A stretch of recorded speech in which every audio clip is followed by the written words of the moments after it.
you brought it up a little bit before, which is that you had some complaints for the first time about the ads on your vlog. Now, I would actually like you to take it in your story way back to the early days of AdSense coming up on YouTube, because this is not the first time you've actually experienced this before. But I do want to understand what your perspective is right now in terms of letting YouTube auto place ads versus you manually placing them versus what your audience wants versus how you should get paid for your video. So tell me about your ad complaints on BenjiManTV. Yeah, so to give you context and then go back in history, right now on YouTube, people watch videos and ads play for them. And the longer your video is, the more ads will play. And you have two options when it comes to ads, okay? So AdSense is a tool that Google uses to run the ads on your YouTube channels, and they share in that revenue with you as a creator. You can pick either manual placement, where you pick where the ads are, or two, just let AI do it and it's automated. In the beginning, we never really wanted to spend time doing the manual thing, so we trusted the automatic one, not thinking it would even put in a lot of ads. It would just put in as many ads as the AI algorithm thought was appropriate for the viewer that wouldn't annoy them, okay? Because you don't want to annoy them. Well, just for like years, we use the AI thing, and we're making a lot more on AdSense income. But I finally got a comment, and now, by the way, since then, I've gotten a few more. Really? I'm watching so many ads, right? Like, I feel like every time you're about to talk about something, an ad plays, okay? The reason this is significant to me, because if we go way back in time to 2008, first off, you had to apply for the partner program to run a ad, just one ad on your videos. And if you got denied, you have to wait 6 months. Judy got denied 3 times. So we had to wait over 1.5 years to become a partner and run an ad. One ad. And then guess what? When you became a partner and ran that ad, guess what people did? Complain about the ad. They were getting YouTube for free for so many years. We're at this point, probably like 3 years, and they didn't ever have to watch ads, and now they have to watch one ad at the very beginning. And then, it grew and became more common, but guess what? Only one ad was playing. And then fast forward to like 2015, if I get these numbers right, that'd be kind of crazy. But then now you had the option of doing 2 ads. I forget if it's one at the beginning and one at the end, or if it was one at the beginning and one in the middle, okay?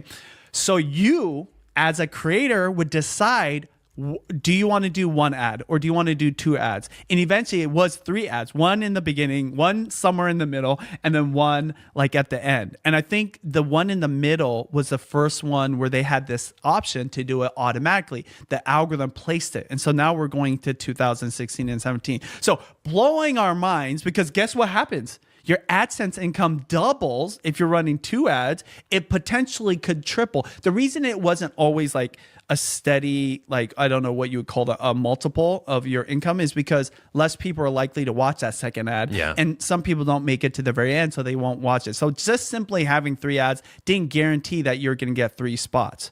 Now go to 2020, 2021. The AdSense tool is amazing. The AI is ridiculous. And what else happens? Longer videos. I didn't know this, but the person that edits my videos, his name is Chris. He lives in Vegas. We don't hang out very often, but when we do, we continue to nerd out about my vlogs and videos and about YouTube and the YouTube studio. And we're just doing research in my channel. I think you might have been there when we were hanging out in Seattle. I was like, oh. He's like, yeah, you got like a lot of ads playing. I was like, well, how many? It's like, I think you can like get 7. I was like, really? Yeah, look over here. And I looked. I saw where all the ads were. And I was thinking, this is kind of crazy.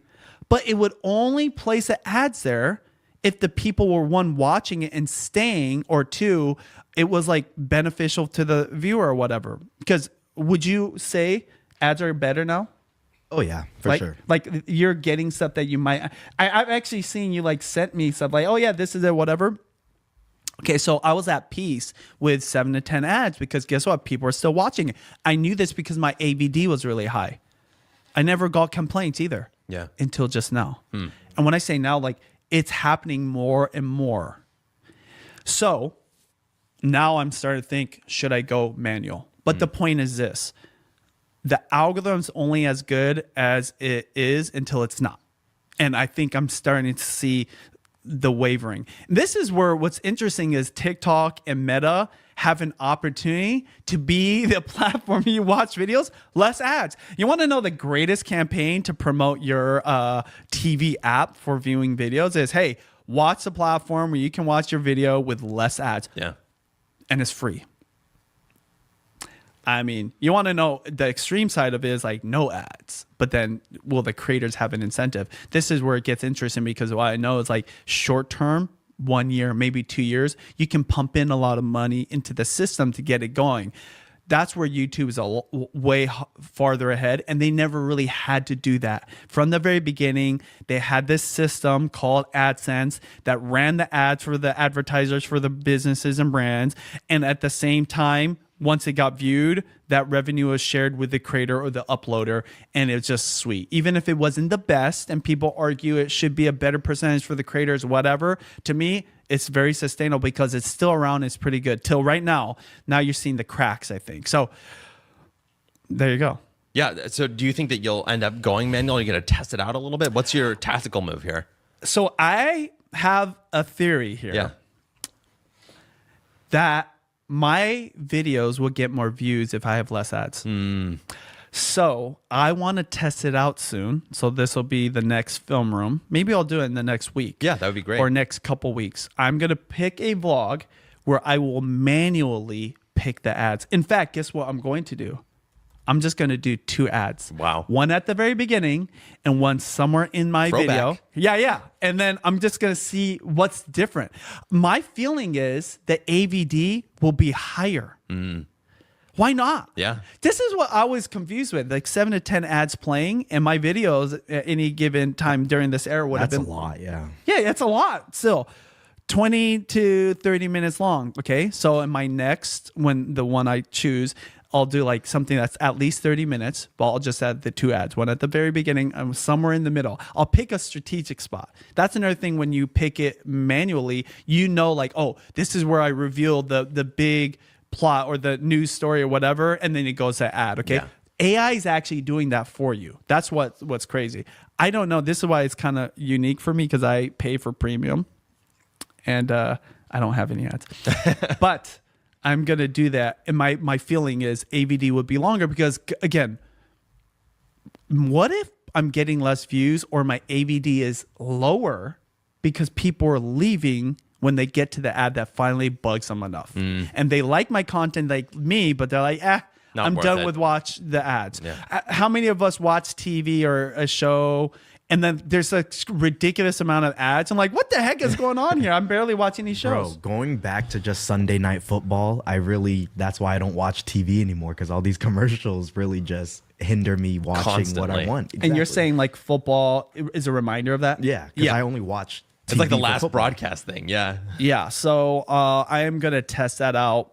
I feel like it could affect it. But again, the one thing that YouTube is great at is not ruining the platform.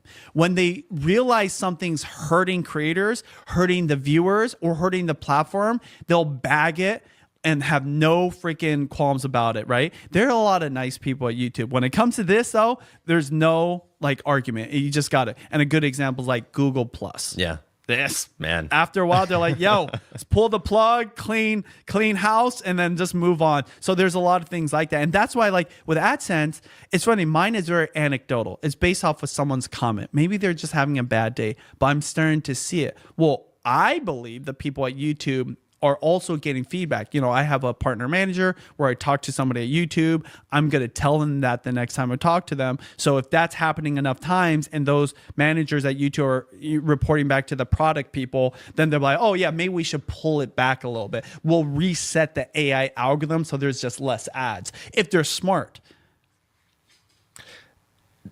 If you're going to do that next week, we will follow up at that point. I'm very keen to see whether, first of all, you get those comments. And actually, I think you're right. The AVD is the right number to be looking at in terms of the percentage that people watch to see if it is affecting the viewer in any type of way. I'm very curious about how that's going to go.